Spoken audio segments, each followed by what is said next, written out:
Bienvenidas y bienvenidos al podcast de la Cátedra Dona y Sport de la Universidad de Valencia, un espacio de divulgación científica donde analizamos el deporte desde una perspectiva feminista, de género y salud. Durante décadas, las ciencias del deporte se han desarrollado tomando el cuerpo masculino como referencia, lo que ha generado importantes vacíos en el conocimiento sobre las mujeres deportistas y en la práctica profesional.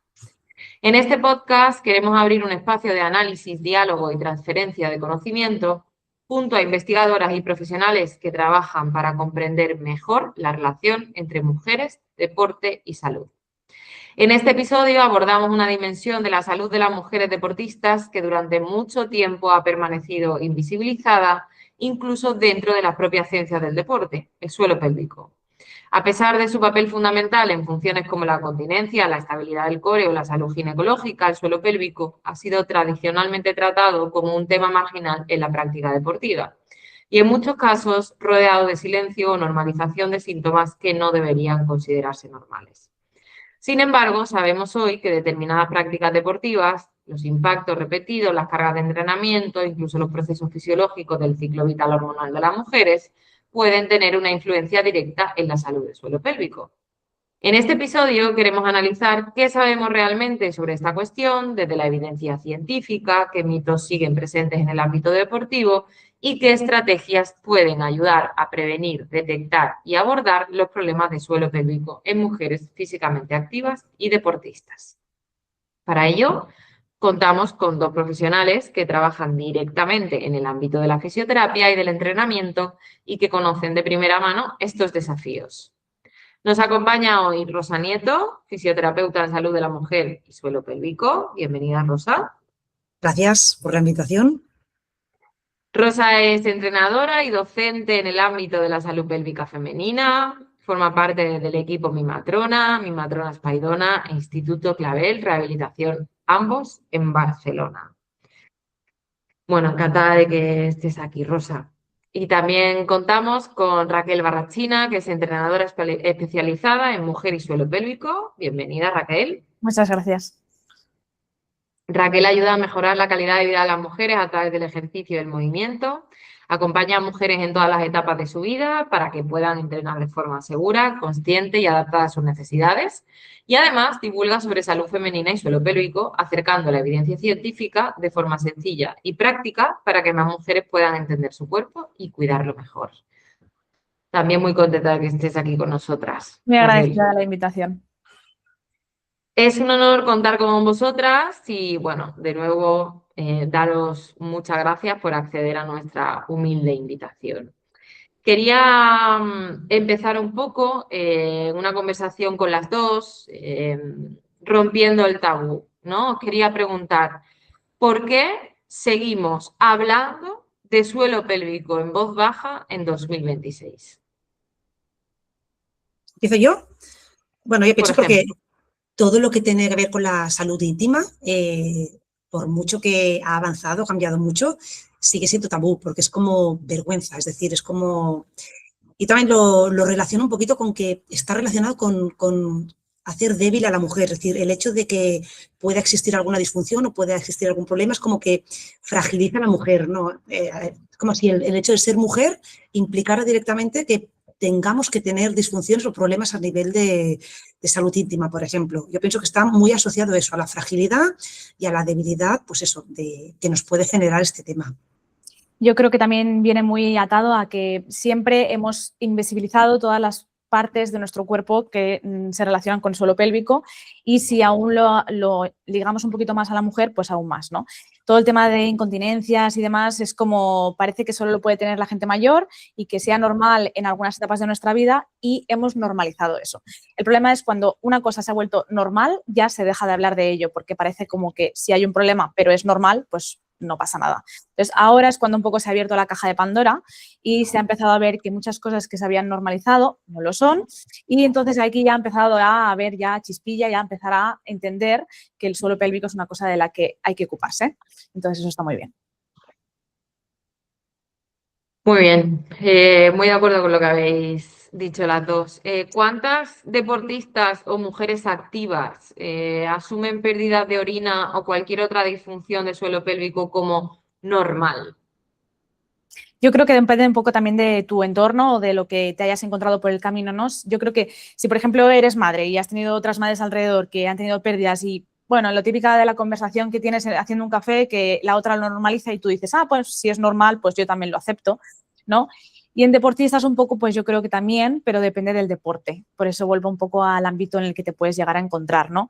Yo me he encontrado gente en box de CrossFit que a lo mejor han normalizado el pues mearse haciendo según qué esfuerzos, y luego ahora sí que es verdad que contra más información tenemos, pues es más fácil que eso no pase y que a lo mejor en otros deportes que a lo mejor no sería tan común tener pérdidas, sí que si pasa, pues es como que nos preocupamos un poquito más. Yo creo que un poco depende del ámbito.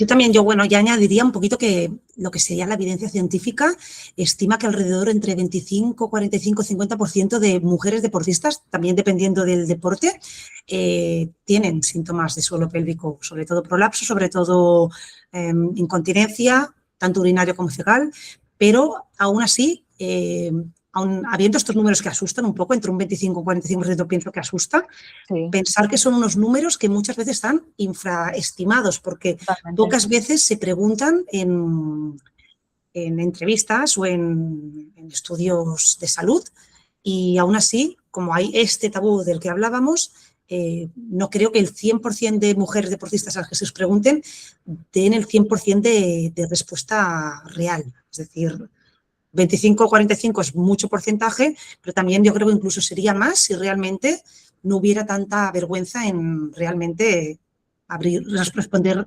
abiertamente. Totalmente. Se me escapa el pis, por ejemplo. Sí, muy de acuerdo. Pasa un poco parecido en todas las cosas que son específicas de las niñas, de las adolescentes y de las mujeres, ¿no? Que siempre tenemos que tener en cuenta que tenemos que infravalorar un poco la situación y decir, bueno, parece grande, pero en realidad, si midiésemos los datos correctamente, sobre todo seguramente con perspectiva feminista, y ellas también tuviesen la libertad de hablar con sinceridad y sin tabú, seguramente el dato, por desgracia, crecería más, ¿no? Sí. Sí, sí. ¿Qué creéis que hay más? ¿Vergüenza por parte de las mujeres, porque también hay mucha vergüenza social ante este tema, o más incapacitación real? Yo creo un poquito ambos conviven, es decir, es la vergüenza y es también lo que decíamos antes, que si tú dices que se te escapa el pis, a lo mejor haciendo un sprint o en determinado gesto deportivo, también ese miedo de que, ojo, que no me llamen para esa competición, o ojo que esto afecte a mi rendimiento. Es decir, yo pienso que también muchas veces se calla, no únicamente por vergüenza, sino porque eso hace que vean en mí que soy más débil, más frágil, o que puedo no ser, no tener el mismo rendimiento que otra mujer, por ejemplo, que no tenga síntomas. Yo creo que, y más en la parte del deporte, creo que la mujer siempre se ha sentido como que tiene que demostrar mucho más para quizá parecer más fuerte, ¿no? Porque si no, al final parece que la mujer siempre es la débil, entonces si encima muestra que tiene un problema, como por ejemplo un problema de suelo pélvico, que encima es algo que le puede dar mucha vergüenza, pues es como que aún se siente el doble de débil de lo que se sentiría si a lo mejor tuviera una lesión de rodilla, ¿sabes? Es como que una lesión de rodilla podría ser como, bueno, ¿te ha pasado una lesión de rodilla? Bueno, igual que le pasa a cualquier hombre que a lo mejor ha jugado fútbol, ¿no? Pero que tengas un problema de suelo pélvico es como algo muy de mujer y que encima te limita en tu deporte. Entonces, como que va una cosa ligada a la otra y que puede ser que, bueno, entre una cosa y la otra al final sea perjudicial para ella. ¿Quién debería estar hablando de esto, gritándolo, sobre todo en el sector deportivo, ¿no? ¿Es habitual que las mujeres activas o las deportistas acudan a fisio o entrenadoras para prevenir disfunciones en el suelo pélvico? ¿O no es para nada A ver, habitual? yo creo que, por ejemplo, cuando entrenamos y sobre todo en alto rendimiento, deberíamos tener en cuenta la gestión de las presiones, cómo responde ese rendimiento en el cuerpo de la mujer, adaptarlo. O sea, ya solo con eso lo prevenimos. E igual que a veces vamos al fisio porque tenemos algunos síntomas o queremos prevenir según qué lesiones, pues igual trataríamos el suelo pélvico, en mi parecer. Debería ser así, pero yo creo que culturalmente estamos más en el en el momento de trabajar, cuando ya existe la disfunción, es decir, esperamos a que haya síntomas para acudir a algún especialista antes de, es decir, no tenemos cultura de prevención, desgraciadamente, porque si la tuviéramos, se empezaría ya educando desde edades súper tempranas, educando en esto. Yo, por ejemplo, hoy hace un ratito tenía una paciente en la consulta, estábamos reintegrando los crunch abdominales, ha dado a luz hace 4 meses y medio y estamos en este momento de empezar a integrar los crunch abdominales. Y simplemente yo le explicaba cómo ejecutar correctamente un crunch abdominal, exhalando, activando desde el suelo pélvico, lo que hacemos siempre. Y ella me miraba y me decía, ¿y esto por qué no nos lo han dicho nunca? Es decir, yo llevo años entrenando en centros deportivos y ¿por qué esto no se nos dice antes? Y yo creo que ahora estamos en ese momento que hemos de empezar a cambiar, a hacer ese cambio de que ya empecemos desde las chicas jovencitas a eso, a educar, ya no solo por salud, sino a educar para que realmente pues, la prevención haga su efecto y podamos ver que esas disfunciones del suelo pélvico o no aparecen o si aparecen sean por otros problemas mucho más tardes, pero no que sean provocadas por deporte. Es que a veces el simple hecho de enseñar a respirar a alguien cuando hace un ejercicio de fuerza, algo tan fácil como eso, es prevenir un problema de suelo pélvico. Lo que pasa es que no nos enseñan ni a respirar haciendo un ejercicio de sentadilla o un remo básicos. Entonces, yo creo que ahí ya empieza el problema, que ya olvidando suelo pélvico, aparte ya hernias y cualquier lesión que nos podamos generar por respirar mal, y dices respirar si es algo tan fácil, ¿no? Y como muy innato. No, pues la mayoría de la gente respira mal o hace apneas cuando hace fuerza o inhala cuando hace la exhalación y es totalmente lo contrario. Yo creo que ahí, en esta sociedad en general, siempre buscamos ya, cuando ya ha pasado el problema, intentar curarlo. Pero lo ideal sería que, sobre todo en alto rendimiento o en mujeres jóvenes que están empezando a hacer ejercicio, pues crear unas bases de prevención, eso sería lo ideal.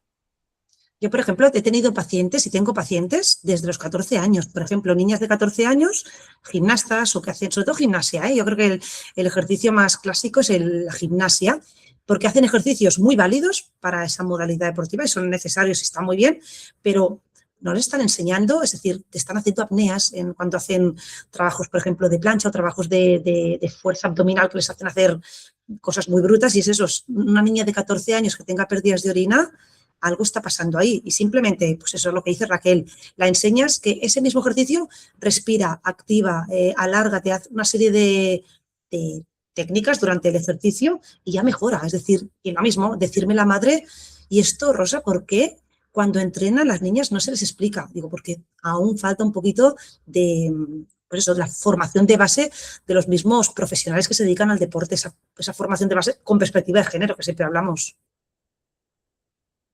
¿Desde qué edad exactamente? Porque yo cuando voy a dar las formaciones o las charlas al deporte base, sobre todo a las adolescentes, les digo, desde los 16 años, ¿no? Obligatoriamente tenéis que acudir a la fisio suelo pélvico para prevenir, no tanto para actuar, aunque algunas, la mayoría, por desgracia, necesitan ya incluso actuación en caso de sintomatología, ¿no? ¿Voy muy desencaminada o no? Bueno, yo ya te digo, creo que las pacientes más jovencitas que he tenido, desde los 14, y por ejemplo, una también tenía hernias en la columna. Es decir, hernias también que seguramente provocadas por todo, la mala gestión de presiones a nivel, pues eso, cuando practicaba el ejercicio. Y visitar a una fisio no tiene por qué ser siempre técnicas invasivas, ni mucho menos. Es decir, a una niña de 14, 16 no hay por qué hacer una exploración, ni mucho menos, no se le hace exploración intracavitaria, pero simplemente valorando externamente, postura, respiración. Hay muchas cosas a hacer a nivel externo y que les cambia por completo el patrón. Entonces, tú, Rosa, ¿a qué edad dirías? Todo el mundo tendría que hacer una valoración de suelo pélvico o de fisio en general, postural, respiratoria, ¿a qué edad dirías? Yo, a ver, si la niña hace buena práctica deportiva, está bien llevada, tiene entrenadores o entrenadores que les saben guiar. Si no presentan síntomas y todo está bien, pues adelante. Pero es eso, que la persona que entrene tenga ese conocimiento. Ese es el problema. El problema yo creo que es que en base muchas veces se dejan como entrenadores que pues a lo mejor no tienen mucha experiencia, pues al final es lo normal, ¿no? Cuando extraescolares, clubs pequeñitos, al final son entrenadores que a lo mejor de su deporte saben mucho, pero no saben a lo mejor de otras cosas. Y eso un poco al final es la base. Si la base no la cuidamos, pues cuando lleguemos un poquito más arriba nos vamos a encontrar los problemas. Eso es lo más difícil, cambiar la base. Ahí es Eso. cuando, si no hay, yo también soy partidaria de que si no hay ningún problema es como para que, como en teoría tengo en cuenta que ese profesional va a cuidar a esa persona, yo no voy a tener que hacer nada. Y a lo mejor ir a consulta con Rosa y dirá, pues esta chica está muy bien, ¿no? Pero como no sabemos cuándo sí y cuándo no hay ningún problema, pues sí, yo también recomendaría pues que, sobre todo a partir de los 14 años o 12 años que empieza a hacer el desarrollo de la mujer, como aquel quien dice, que empiezan a tener la menstruación y demás, pues yo no estaría de más, recomendaría hacer un asesoramiento o bien con fisio o bien con entrenadora para ver qué pautas está siguiendo o cómo está esa persona, para ver si el camino que está siguiendo pues es el correcto o si el deporte que está haciendo le favorece en todos los ámbitos de su vida. Exacto. Claro, pasa un poco, claro, que el conocimiento al final, ¿no? Que lo tratamos también en otros episodios y yo insisto mucho con este tema, es androcéntrico. Entonces siempre el conocimiento específico de las mujeres se deja un poco a la voluntad, ¿no? Y lo digo conocimiento específico que no debería ser específico, debería formar parte del conocimiento universal. Pero por desgracia, seguramente vosotras cuando estudiasteis fisioterapia y cuando tú estudiaste el grado, ¿no? Entiendo que pues no No, tendríais ningún tipo de conocimiento no, específico, no ¿no? Se deja. existía el suelo pélvico. En fisio Exacto, sí, en fisio existe hace mucho tiempo la especialización, pero cuando yo exacto. estudié el grado, y seguramente cuando tú estudiaste, Lucía, el suelo pélvico era inexistente, pero es que ni en el apartado de anatomía, o sea, muy bestia. Bueno, Efectivamente. De hecho, ni en el apartado de anatomía era existente. Esto es Y importante dices, que lo digamos. claro, es que además dices, por ejemplo, ¿no? Porque al final siempre, no, y en mi carrera yo pienso que aún más se ha basado en el apartado del hombre, ¿no? Fútbol, básquet, incluso como deportes hasta ahora muy masculinos. Y ellos también tienen problemas de suelo pélvico, una pubalgia que es muy relacionada con futbolistas, y ni aún así el suelo pélvico era mencionado en anatomía del cuerpo, o sea, muy bestia. yo, por ejemplo, te digo que yo cuando hice fisio, lo que es fisio en salud femenina era una optativa. Yo la escogí como optativa porque era la que más me llamaba la atención. Imagina. Y luego cuando la hice, ahí sí que decidí dedicarme a ello específicamente, pero entonces era, o sea, no es como ahora, que es más habitual que haya formaciones de fisio en suelo pélvico. En ese momento tenías que irte por España o fuera de España buscando formaciones de fisio en suelo pélvico porque te hablo de hace 15 años, no era lo habitual, a día de hoy es más habitual. Pero también me consta, y eso pienso que es muy bueno, porque yo tengo compañeras trabajando de docentes en universidades, docentes de fisio deportiva. Por ejemplo, yo tengo una compañera que ahora va a empezar o está haciendo docencia en fisioterapia deportiva y una cosa muy buena que me acuerdo que un día hablamos ella y yo, oye, te voy a decir una cosa que te va a gustar, dice, esta nueva tanda de alumnos les voy a meter dentro de fisioterapia deportiva conocimiento con perspectiva de género. Es decir, pues lo que decía, es lo que decía Raquel, al fin y al cabo, Sí, fisiodeportiva, ¿qué estamos hablando? ¿Que todos los deportistas van a ser hombres? No, o sea, dentro de la fisiodeportiva y dentro de todas las fisios debería haber, pues, ambos conocimientos paralelos, no más importante uno que el otro. Es decir, ¿por qué? Pues ella me lo dijo y súper orgullosa, en plan, pues voy a hablar realmente de las lecciones de cruzados en mujeres y de muchas, de REDs, de muchas cosas que no se tienen en cuenta hasta ahora pues eso, en carreras universitarias de fisio, pues fisio deportiva. Es que no me entra en la cabeza que no se hable en totalmente. fisioterapia deportiva del perfil mujer. Yo, por ejemplo, después de especializarme, me llamó la Universidad de aquí Lleida, del INEF de Lleida, estuve durante 3 años haciendo formación tanto en Lleida como en Pirineos, en las dos universidades. Estuve haciendo en la parte de anatomía, hablando solo un día entero de suelo pélvico, tanto a nivel práctico como teórico. Y luego también me llamaron para la parte de fisiología del ejercicio y en el que añadimos pues cómo adaptar el ciclo menstrual a la mujer, ver todas las etapas de las mujeres y un poco cómo tenerlo en cuenta, ¿no? No solo hablar desde un ámbito general, en plan una persona, sino vamos a hablar con propiedad y vamos a ver todas las etapas y todas las adaptaciones que deberíamos hacer. O sea que yo también por esa parte estoy muy contenta porque veo que cada vez más se adapta y se tiene en cuenta pues todos estos cambios. Bueno, al final yo creo que es algo que o te adaptas o mueres, ¿no? Y el deporte femenino actualmente es una potencia que está aumentando a niveles estratosféricos. Creo que si las universidades, por ejemplo, del deporte o de la fisioterapia no se adaptan, tienen un problema. Exacto. Muy bien, muy de acuerdo también. Ahora voy a lanzar unas preguntas un poco más con perspectiva clínica para Rosa, aunque tú, si Raquel quieres añadir algo o lo que sea, sin problema, ¿vale? Luego también, igualmente, cuando hable con Raquel o cuando lance esas preguntas más hacia Raquel, si Rosa quiere intervenir, pues no habría problema. A ver, Rosa, ¿qué errores ves en mujeres deportistas que llegan ya tarde a consulta? Pues yo creo que el primer error es es silenciar síntomas, es decir, que aparezcan síntomas y seguir entrenando, que esto es bastante habitual. Es decir, por ejemplo, hoy otra chica que tenía también consulta, estamos también haciendo como un reentreno ya al impacto y hemos empezado a hacer ejercicios progresivos de impacto y hemos terminado, pues a ver si podemos saltar a la comba.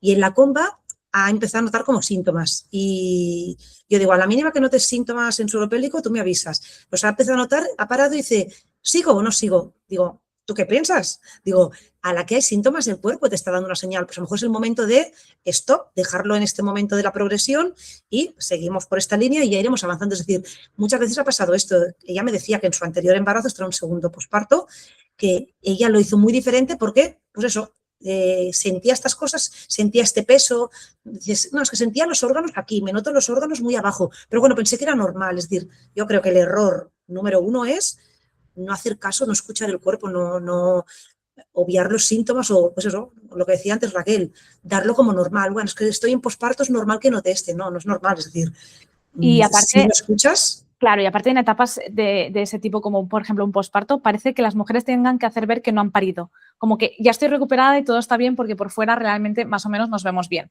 Entonces, como que tengo que hacer ver que estoy recuperada y que todo va bien y que si tengo algún síntoma, pues ya se pasará o se recuperará solo. No tengo que hacerle caso. Sigo con mi vida, sigo cogiendo al bebé, sigo cogiendo la compra y sigo cogiendo el carrito mientras subo 3 pisos y no tengo en cuenta que acabo de parir, ¿no? O sea, pienso que si estuviera en cuenta, por ejemplo, un parto como una operación, se trataría muy diferente. Yo es que les hago este símil que ha dicho ahora Raquel de la operación. Digo, ¿verdad que te hacen una cirugía de rodilla y ya entra en tu cabeza, voy a ir a un fisio especialista en rodilla para que me haga una pauta de rehabilitación correcta y seguiremos ese camino que te pauta el fisio? Pues es un poquito lo mismo. Después de un parto hemos de seguir un camino correcto de recuperación. No podemos decir, pues esta chica me decía, no, es que me dieron el alta, la matrona que me valoró y me dijo, está todo perfecto, vida normal. Ojo, cuando decimos está todo perfecto, perfecto, probablemente no está en un posparto. Pero lo de el mensaje de vida normal depende. La vida normal de cada una es muy diferente. Es decir, la vida normal de una chica que ha hecho CrossFit durante el embarazo o antes del embarazo no será igual la vida normal que una chica que es más sedentaria. Es decir, también yo pienso que otro error sería que todos los profesionales de salud y deporte hemos de hablar el mismo idioma. Es decir, todos hemos de ir por la misma línea, ¿no? ¿Qué es esto de vida normal? Ahí pues un poquito, a lo mejor para hacer una poquita crítica entre nosotros, es decir, pues eso, acompañemos igual a las mujeres desde todos los sectores. Totalmente. Sí, que yo además algo que lo hago mucho a nivel divulgativo, ¿no? Y a las deportistas que les digo, ¿cuánto sangras? Normal. ¿Qué es lo normal? Tú imagínate con cualquier otro signo vital, tipo la temperatura, la fiebre, ¿cuánta fiebre tienes? La normal. No, no funciona así. La normal no. Esto es medible, porque ya sabemos que es medible. Entonces, lo que también indicaba Raquel, ¿no? Normalizar lo que es común y confundirlo hace que creamos que ya no es medible y sí que es identificable toda esta disfunción. Y es Totalmente. importante que hablemos de ello también. ¿Tú crees, Rosa, que se está evaluando correctamente el suelo pélvico en revisiones médico-deportivas? No, de hecho yo te diría que no creo que se esté valorando. Y de hecho me consta, porque he hablado con gente también que se dedica a eso, a centros de alto rendimiento, que trabajan desde enfermería, por ejemplo, donde valoran. Y yo lo pregunté por curiosidad, en plan, ¿qué información les extraéis de las chicas deportistas? Y muchas veces es la que se puede o la que les dejan, porque también yo pienso que es difícil realmente evaluar bien pues a un colectivo a lo mejor que están sobrepasadas de entrenamientos, de estudios, es decir, son gente joven y que además muchas horas de entrenamiento, muchas horas que tienen que estudiar, es decir, pues a lo mejor les cuesta pues llevar un registro menstrual o les cuesta llevar otro tipo de datos al día. Es decir, yo diría que se empieza a registrar este tipo de información, pero aún estamos lejos de lo que realmente habría que hacer. Es decir, habría que hacer un registro bastante más profundo. Y ¿Qué deportes o qué actividad, qué tipo de entrenamiento crees que genera más sintomatología? Y si crees también que esta frase tiene sentido, ¿no? Quiero decir que si hay ciertas actividades que generan más sintomatología que otras. O sea, lo que genera más sintomatología es aquello que nuestro cuerpo no está adaptado. Es decir, por ejemplo, todos los deportes que implican aumentos de presión intraabdominal intensos o que hay, por ejemplo, apneas o que hay impactos repetidos o impactos bruscos, evidentemente, pues en los estudios ya lo demuestran, saltos al trampolín, gimnasia, deportes sobre todo eso de impacto y de exceso de presión. Pero si el suelo pélvico no ha estado entrenado justo para esa actividad deportiva. Es decir, el mensaje que yo creo que todas vamos en esta línea es que no hay deporte, no hay actividad lesiva, hay cuerpos que no están adaptados a esa actividad. Simplemente pues no podemos pretender que una chica que hace halterofilia entrene igual su suelo pélvico que una chica, por ejemplo, que hace natación, por decir algo. Son deportes muy diferentes. Es decir, yo quiero adaptar el entreno del suelo pélvico al deporte o al entrenamiento que hace esa mujer. ¿Y crees que lo hemos reducido todo un poco a todo el tema del suelo pélvico ligado con los haz Kegel sin entender realmente su complejidad neuromuscular? O también me vale Kegels, me vale bolas chinas, me vale cualquier tipo de ejercicio para suelo pélvico no pautado y no individualizado, claro. Total, es decir, incluso te diré más, hemos normalizado el que mi amiga que dio a luz hace un mes me dé su pauta de ejercicios y la hago yo pensando que eso a mí me va a ir bien. Yo, por ejemplo, a las mamis les digo, ojo, que a lo mejor por el parto que tuvo, por el embarazo que tuvo, por muchas cosas, esa pauta de ejercicios que está haciendo esa chica, para ella es correcta, pero para ti no. Es decir, no podemos normalizar que todas hemos de trabajar nuestro suelo pélvico de la misma manera y mucho menos, es decir, yo os hablo, o sea, yo me voy a tirar piedras en mi tejado. La Rosa de hace 15 años lo solucionaba todo con hipopresivos y con Kegels y sobre todo tumbadas. Es decir, entonces estaba empezando, arrancaba el suelo pélvico, era todo en camilla. A día de hoy ya se sabe que en camilla lo mínimo. Yo normalmente en camilla las tengo el primer día, el día de la valoración y el día de toma en contacto, pero es que luego hay que salir de la camilla. ¿Por qué? Porque tu día a día, yo les digo, tú cuando estornudes estarás tumbada en la camilla o estarás de pie en el suelo, o tú cuando tengas que poner tu suelo pélvico a trabajar, estarás levantando un peso o estarás sentadita cómodamente en el sofá. Es decir, hay que hacer que el entreno en el suelo pélvico sea funcional y hacerlo funcional es hacerlo, adaptarlo a la realidad de esa mujer. Yo creo que el gran problema aquí es que lo que decíamos, ¿no? Se pasan la pauta de una a otra o dime los ejercicios que necesito. Es que sin valorarte no lo sé, porque a lo mejor la misma pauta que usa una no es que a la otra no le vaya bien, es que le perjudica, o sea, le va mucho más en contra de lo que sería no hacer nada. Entonces, a veces es mucho mejor el no hacer nada que el hacer algo que no está indicado para ti. Porque, por ejemplo, hacer demasiados Kegels o demasiados hipopresivos o demasiadas centrarse incluso solo en hacer una cosa también puede ser perjudicial. Al final, yo creo que no hay un método por excelencia. O sea, no solo haciendo hipopresivos, no solo haciendo Kegels, no solo haciendo ejercicios de fuerza, te vas a recuperar. Si hay un problema del suelo pélvico, tiene que ser un completo y valorarlo de forma global. Y eso yo creo que es la gente lo que no acaba de entender. Cuando seguimos con la pregunta de dime qué ejercicios tengo que hacer para recuperar el suelo pélvico. Es que no te lo puedo decir porque no hay los ejercicios para suelo pélvico. Hay que tratar de forma globalizada. Ojalá fuera tan fácil. O también yo creo que redes sociales también está haciendo mucho daño. Es decir, vídeos de los 3 mejores ejercicios para tu suelo pélvico. O sea, ahí ya vamos mal. Es decir, te puedo decir 3 buenos ejercicios, pero no los 3 mejores. O haz esto si no te quieres tal. Es decir, sí. Es todo. O sea, también hoy en día, antes por falta de información, hoy en día te diría mejor por sobreinformación o no sobreinformación, sino información tan diferente. Es decir, puedes encontrar desde cosas súper buenas a cosas malísimas. Y es muy difícil distinguir en una red social quién realmente está dando información de valor y con una base científica que alguien que no. O sea, alguien que sabe distinguirlo, pero, por ejemplo, una madre posparto que sigue a 10 perfiles, pues a lo mejor se identificará más con esa mami que ha sido madre y que cuelga ejercicios de suelo pélvico que a lo mejor pues ella es lo que ha hecho y por eso lo está compartiendo, pero no quiere decir que esos ejercicios sean adecuados para todo el mundo. Ese es el problema, que no sabemos luego poder separar y distinguir ese contenido más inspiracional que el realmente educativo. O gente que está dando información sin tener formación, es decir, cuánta gente está por redes sociales haciendo planes de entrenamiento y tú dices, y esta chica... A veces me sangran los ojos y digo, vale, da igual, siguiente. Además de ser, es decir, no por hecho de haber sido madre o el hecho de haber, y es que yo he tenido prolapso y te enseño los mejores ejercicios, es que no me sirve, o sea, no me sirve que tú hayas tenido X síntoma o que tú hayas sido madre, no eres quien para prescribir ejercicios, es decir, y esto, pues bueno, lo que comentaba, la gente sigue perfiles, pues esta chica tiene 50.000 seguidores, pues seguro que es buenísima, es decir, también nos dejamos llevar por perfiles que tienen muchos seguidores cuando en realidad no es el que marca la calidad de ese profesional. Nosotros lo sabemos, pero falta que lo sepa la población general. No, y que es muy importante además reivindicar nuestro papel también, ¿no? Dentro de la salud de la mujer y que sea también complementario y que sea permeable también a todos los ámbitos de la salud y que podamos también convivir distintas profesionales de distintas ramas para intentar mejorar la salud integral de las mujeres, ¿no? Esta es una pregunta que os quiero hacer a las dos, porque creo que las dos además la podéis responder bastante bien.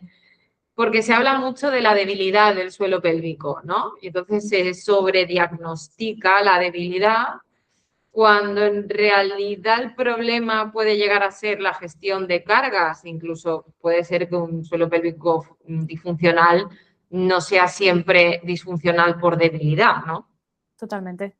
De hecho, bueno, Rosa también te lo puede explicar evidentemente, el suelo pélvico también puede ser que tenga demasiada tensión en la musculatura o incluso que a veces nos olvidamos. O sea, por ejemplo, si en una espalda puede ser que en la parte de arriba de la espalda tengamos una sobrecarga de esa musculatura y a lo mejor en la parte de abajo de la espalda no. Entonces, el suelo pélvico también puede ser que tenga esos diferentes cambios en la musculatura. Entonces, a veces no es tengo debilidad o tengo demasiada tensión. A veces es que depende de la parte o cómo estás gestionando o incluso tenemos una cicatriz y esa cicatriz está generando adherencias que está sobrecargando suelo pélvico, etcétera, etcétera, es que a veces no es algo como tan fácil de diagnosticar o de valorar. Yo, cuando vienen las posparto, yo siempre les digo a las fisios, os merecéis un regalo porque les hago hacer un test de millones de preguntas, de esto, lo otro, tal. Entonces, les pregunto tantas cosas porque es justamente eso, importante valorarlo todo teniendo en cuenta toda la musculatura, gestión de presiones, respiraciones, incluso les hago valorar con ecógrafo, pues haciendo un hipopresivo, si realmente esa mujer le es favorecido o no, es apnea, muchísimas cosas que a veces las perdemos por el camino.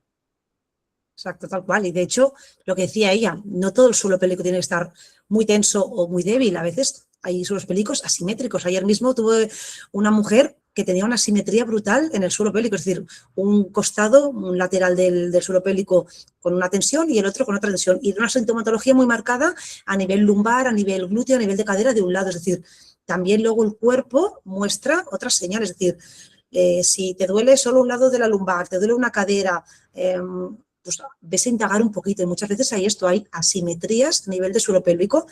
Una episiotomía es un caso clásico, es decir, cuando hay una episiotomía o un desgarro suele afectar a un costado del suelo pélvico y a veces puede alterar, pues eso, que los dos costados del suelo pélvico estén muy diferentes. Es decir, no podemos reducirlo todo a está débil, o sea, se escapa el pis, está débil, que solemos hacer esa asociación, ¿no? Suelo pélvico débil, se escapa el pis, no. A veces hay escapes de orina por exceso de tensión o por otras causas.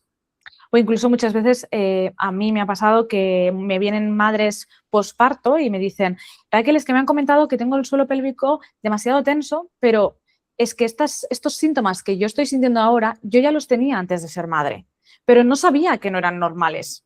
O sea, ellas a lo mejor tenían relaciones sexuales con dolor o, bueno, me costaba mucho como lubricar, me costaba mucho relajarme y no sabía que a lo mejor eso no era normal.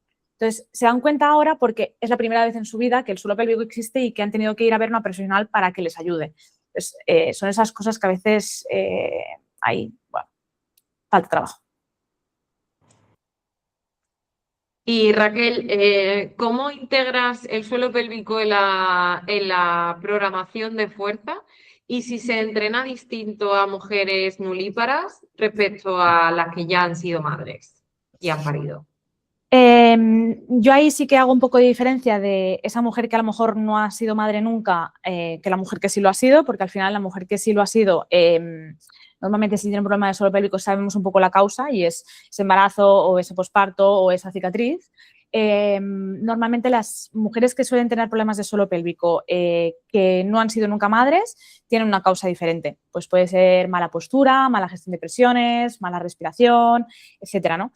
Entonces, ahí sí que lo suelo diferenciar bastante. Más que nada porque a mí no me sirve que solucionen un problema de suelo pélvico y luego que al cabo de unos meses vuelvan a tener ese problema de suelo pélvico. O sea, a mí me interesa que encontremos la causa de ese problema o de esa disfunción para que no vuelva a surgir, ¿no? ¿Y cómo lo introduzco en el ejercicio de fuerza? Pues súper importante la respiración y la gestión de las presiones. Es decir, yo siempre les digo, ¿qué peso puedo coger? Vale, tienes que tener en cuenta que ese peso lo tienes que poder mover con que tu abdomen y tu respiración sean correctas.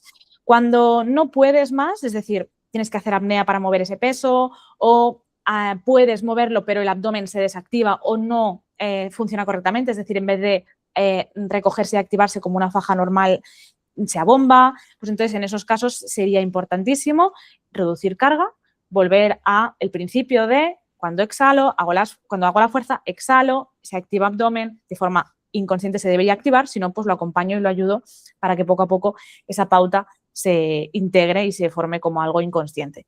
Ahí es como lo introduzco yo sobre todo más.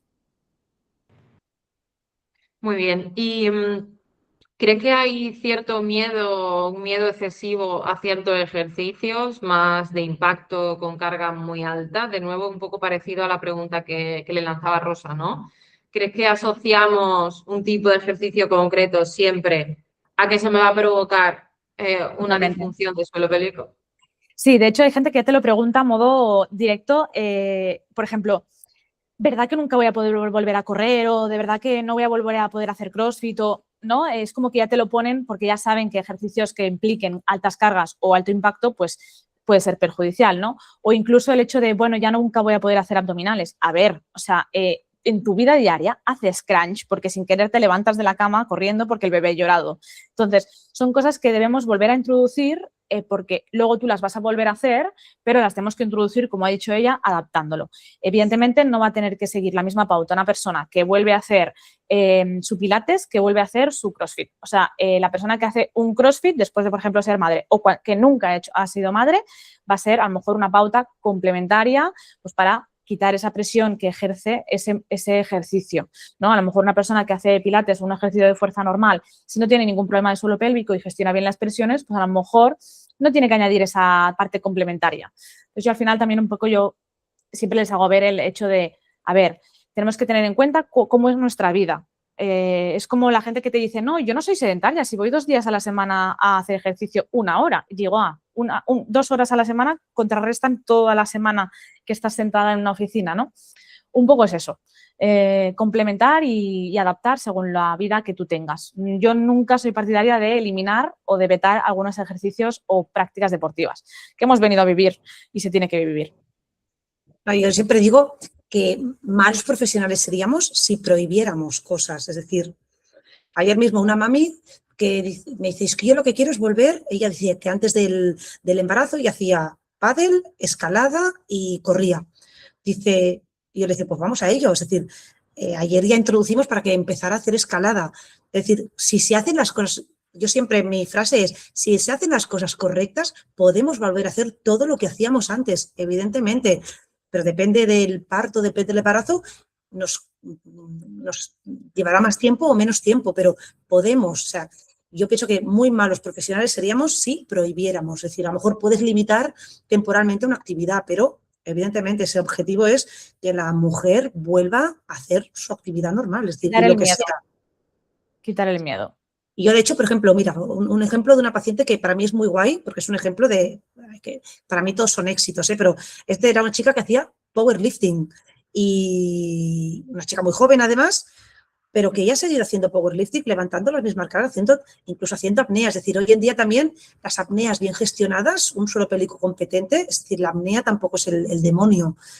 Se pueden hacer apneas y que el suelo pélvico sea totalmente continente, no tiene por qué. Pero, es decir, me acuerdo que yo dije, bueno, stop, vamos a hacer una pequeña parada en el camino, vamos a revisar cosas, vamos a ajustarlo, pero ella sigue levantando las mismas cargas, los mismos ejercicios, sigue feliz de la vida. Es decir, malos seríamos si con 28 años que tenía la chica le hubiéramos dicho, no, se te acaba el powerlifting de por vida porque es un ejercicio súper lesivo y peligroso. No, es que no le puedes quitar a una persona el deporte que le gusta, por ejemplo. Nosotras nos hemos de adaptar, es decir, el deporte tiene que adaptarse a la mujer y no al revés. Muy buena frase. También en otros de los episodios, ¿no? Con dos médicas, con dos cracks también, con Eva Ferrer y con Marcel Pérez, decíamos que, bueno, les decía yo un poco como conclusión, que madurar también en el conocimiento es huir de las ideas polarizadas, ¿no? Como que intentemos un poco también abrazar la duda, abrazar un poco esa parte de desconcierto también y de por qué no. Que huyamos como profesionales de prohibir, del no absoluto, del nunca, y que abracemos también un poco otro crisis que yo creo que eso nos llegará a mejor puerto. Y a veces les digo que a veces es ensayo-error, es decir, incluso con muchas chicas es, esta, mira, mi orientación clínica es esta, yo voy a ir por este camino, pero a veces es ensayo-error, vamos a pautar esto, que todo va bien, maravilloso, seguimos por esta línea, pero a veces cogemos otro camino, es decir, también hay que ir un poquito entender que cada persona es diferente y que el mismo ejercicio, o sea, dos personas que hacen el mismo deporte y tienen la misma vida no tienen por qué responder igual su cuerpo a esas prácticas deportivas. Un poco hablábamos otra vez a esa pauta, ¿no? La misma pauta las dos personas no puede ser, o sea, se tiene que adaptar. Pues eso es igual, al final nos tenemos que adaptar a nuestro estilo de vida, a nuestra manera de... Incluso, una de las cosas que olvidamos muchísimo en suelo pélvico y las emociones, o sea, las emociones también influyen en nuestro suelo pélvico, entonces volvemos otra vez a lo mismo, dos personas como la misma pauta, una gestión totalmente diferente a nivel emocional, la carga en su suelo pélvico va a ser totalmente diferente y eso es un temazo que muchas veces nos olvidamos.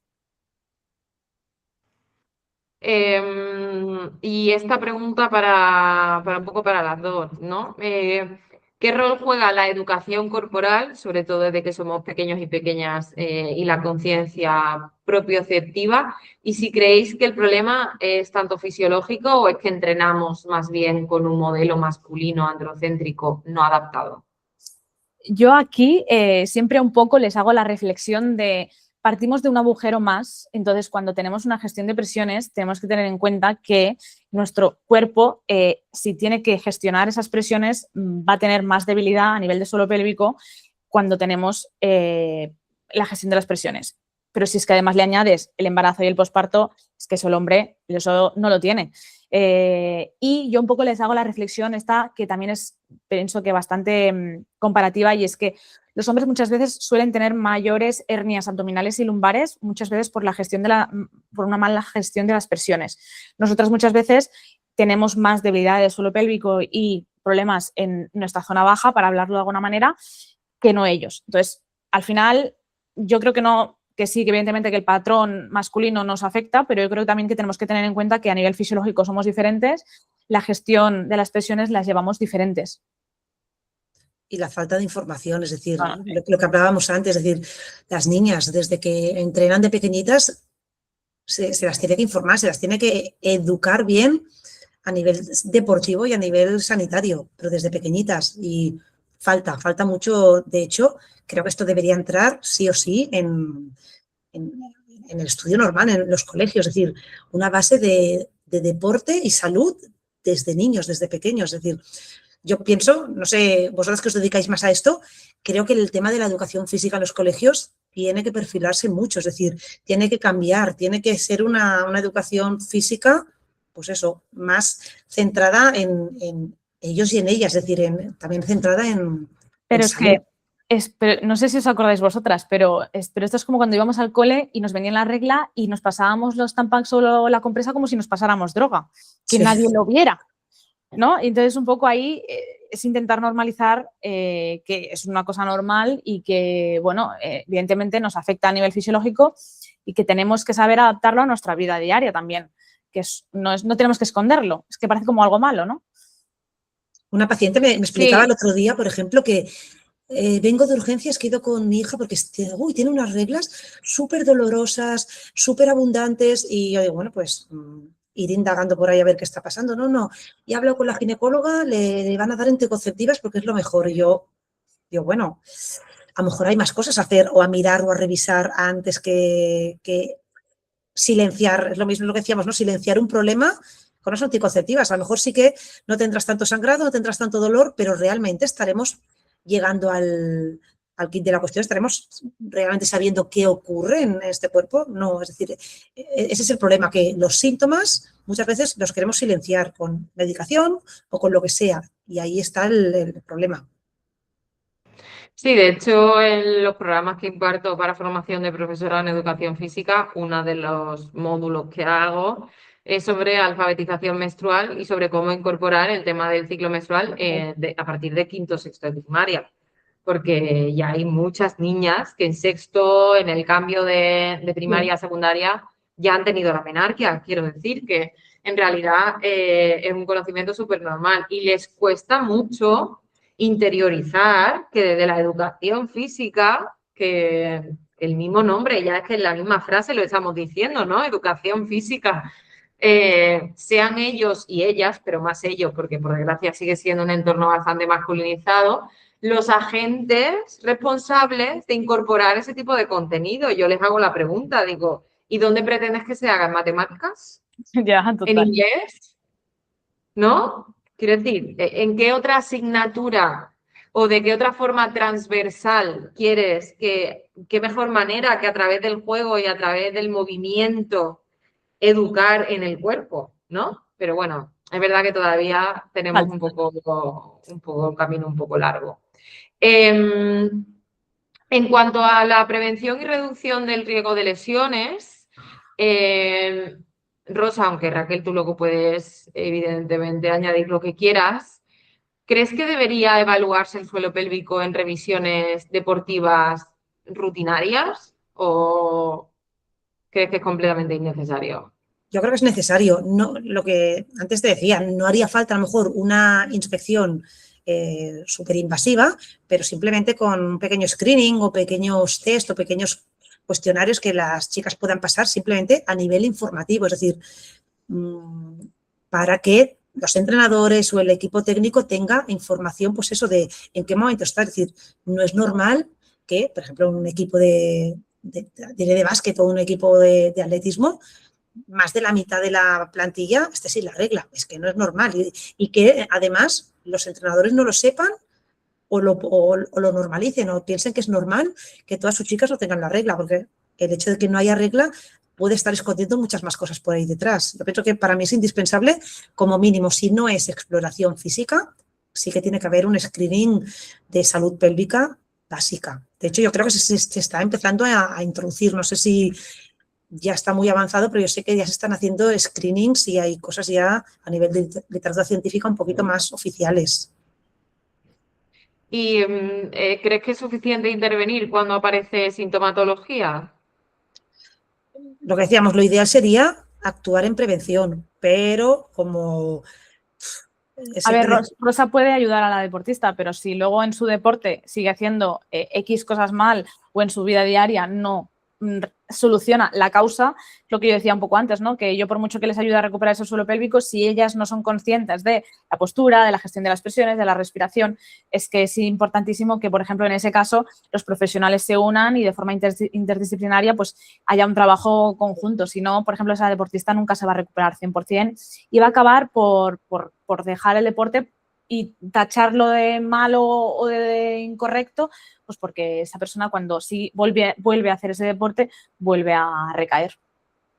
Yo creo en todo equipo en el que hay un equipo femenino, tendría que haber una entrenadora con perspectiva de género y una fisioterapeuta suelopélvico. Yo creo que eso sería como de base, igual que tenemos o debería haber un nutricionista, que también tendría que tener evidentemente perspectiva de género, un poquito, pues eso, es decir, todos los profesionales tienen que tener perspectiva de género, es que no estamos pidiendo nada del otro mundo, no estamos pidiendo simplemente que se ajuste los conocimientos de las personas que tienen que intervenir, se ajusten a la persona en la que están actuando. Uh-huh. Y, y Raquel, ¿cómo podemos empezar a integrar el trabajo de fuerza en niñas y adolescentes? Y si nos puedes dar como algunos tips de suelo pélvico para entrenar un poco acompañando a todos los cambios hormonales y biomecánicos desde la pubertad o el posparto, la menopausia, etcétera. Yo en edades tempranas suelo primero coger un poco lo que les gusta, ¿no? Si ellas ya hacen un deporte y podemos enmascararlo un poco como vamos a ayudarte a que en tu deporte que estás haciendo y te gusta, pues aún seas pues, más ágil o lo pases mejor. Entonces, intentar hacer cosas como que les ayuden a eso, entonces se lo toman mejor, es como que tienen más ganas de hacerlo y hacer que esos ejercicios o esa preparación física que sea para su deporte sea con una buena gestión de las presiones, es lo más importante para prevenir problemas de suelo pélvico e enseñarles un poco a tener conciencia del cuerpo. Yo creo que esa es la clave que puede tener toda niña, es como un regalo que le puedes hacer para toda su vida, ¿no? Entender que moverte implica sentir cosas, que el dolor no hay que normalizarlo, que por ejemplo, que cuando nosotras hacemos cualquier ejercicio, pues, por ejemplo, ¿no? Vamos a poner un ejemplo. Si esa mujer hace gimnasia artística o gimnasia que, por ejemplo, suele ser uno de los mayores problemas de suelo pélvico, pues bueno, cuando hacemos según qué ejercicios, si tú notas presión en la zona baja del abdomen, según qué cosas, como hacer una lista de síntomas que no deberían notar, y que si hacemos según qué cosas, pues está bien que lo complementemos con otras. No hacer como un poco juego de rol, de intentar como un juego de cartas, ¿no? Yo te doy este, pero tú me tienes que dar este y así enseñarles un poco a cómo moverse en ese mundo, porque al final nunca puedes dar unas pautas de esto, pero sí que podemos como jugar un poco en... Si es algo así como más específico, yo lo haría así. Y si no, pues si es, por ejemplo, una educación física normal en un colegio, pues entonces yo diría, bueno, vamos a hacer unas pautas y unos juegos en las que la gente con su propio cuerpo aprenda a moverse. Pues venga, vamos a levantar cargas, sentadilla con carga, ¿no? Y, por ejemplo, nos pasamos la pelota y enseñar a respirar, como cuando levantas la carga, cómo tienes que respirar y hacer cositas así. Yo, vamos, en esas etapas que son tan pequeñitos y demás, les empezaría a enseñar a cómo moverse y entender su cuerpo. Sí, un poco como hacemos también con el ciclo menstrual, ¿no? Como una especie de checklist saludable y señales de alarma, ¿no? Podría hacerse algo así tanto Totalmente. en etapas educativas como en etapas más adultas. Y así para las dos, a lo largo de todas las etapas vitales de la mujer, como ¿qué suele ser lo más llamativo que le diríais a esas mujeres para la prevención, para la detección? Y el cuidado de su suelo pélvico en cada etapa vital.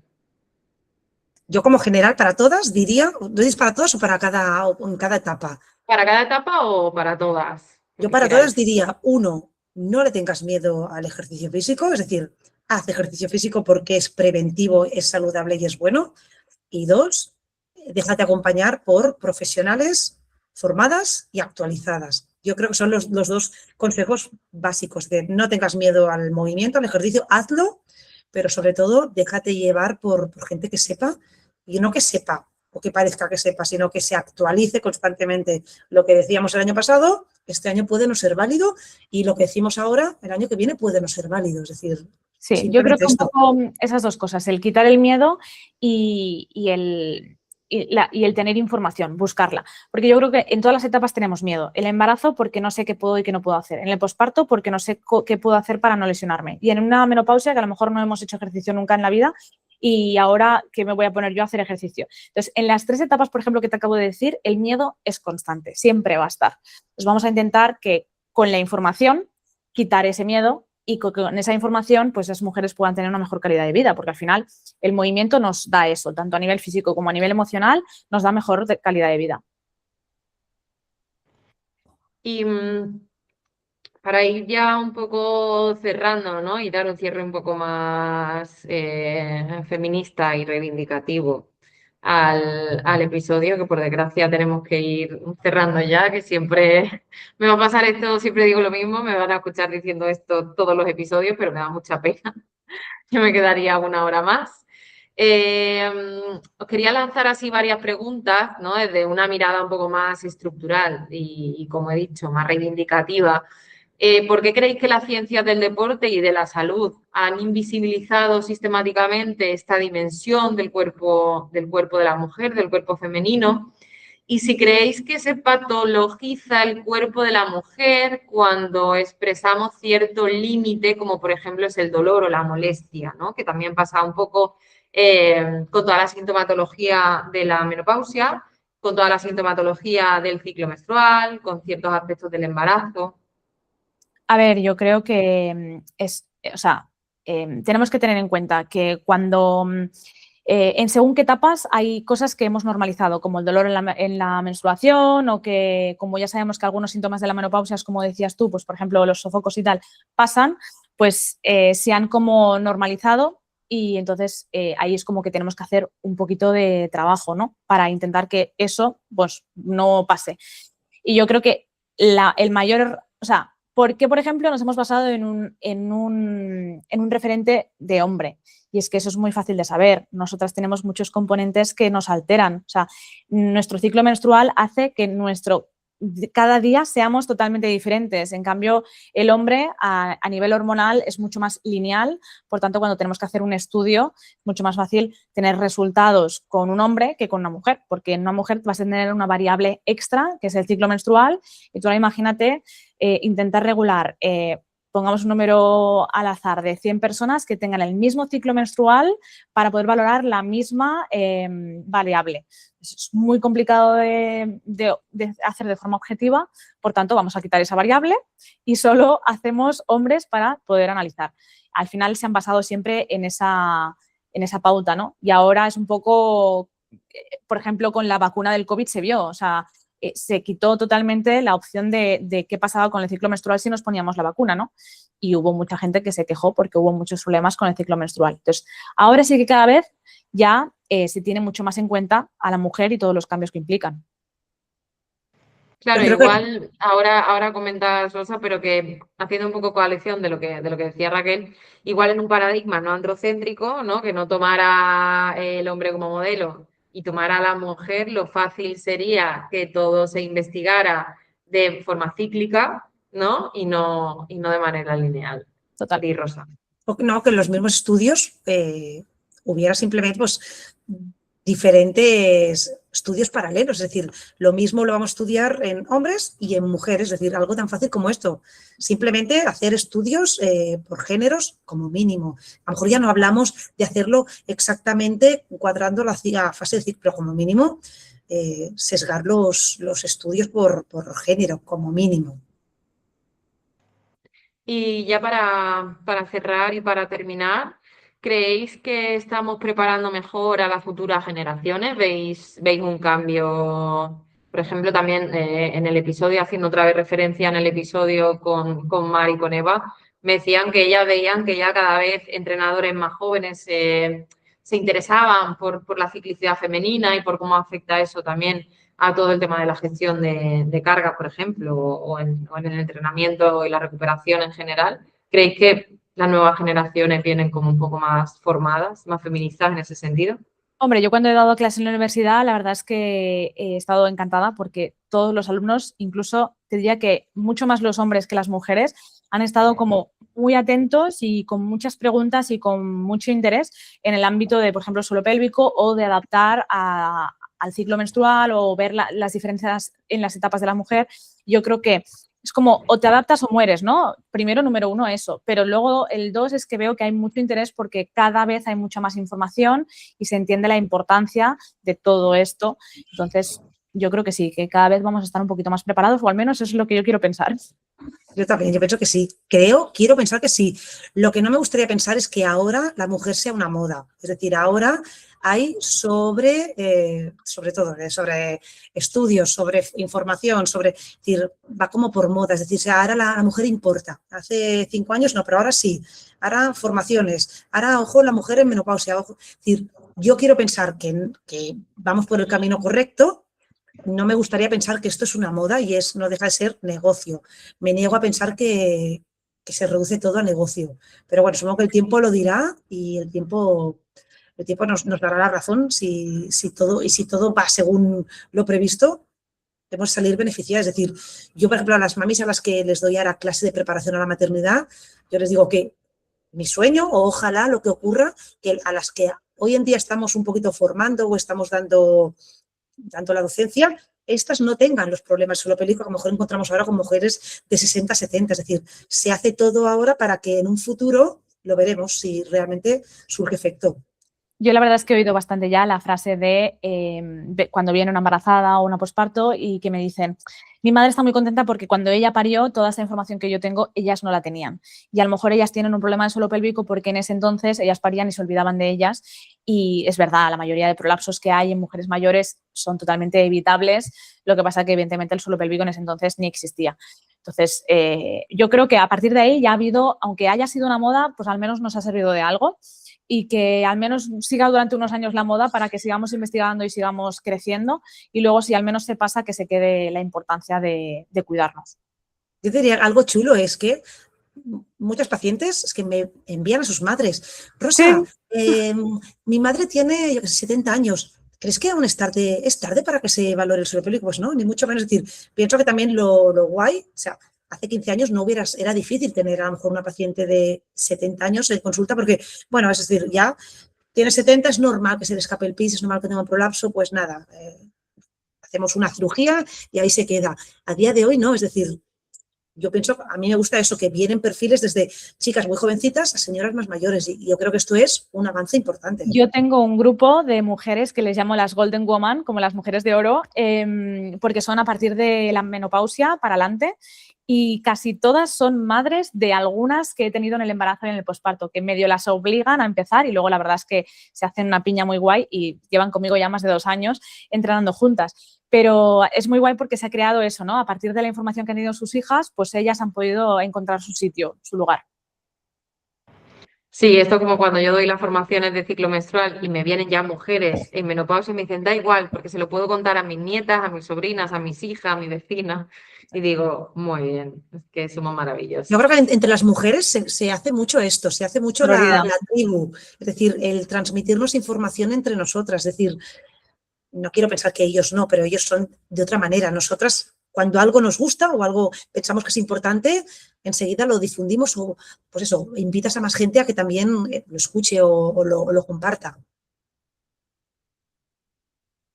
Pues sí, muchísimas gracias a las dos. Ha sido un placer contar con vosotras en este episodio. Raquel, Rosa, de verdad, de nuevo, muchas gracias. Desde la Cátedra Dona Esport de la Universidad de Valencia, esperamos que este episodio contribuya a abrir preguntas, a seguir generando reflexión y sobre todo a seguir impulsando conocimiento que permita mejorar la salud y el bienestar de las mujeres en el deporte. Gracias por acompañarnos y nos escuchamos en el próximo episodio. Un abrazo. Muchísimas gracias.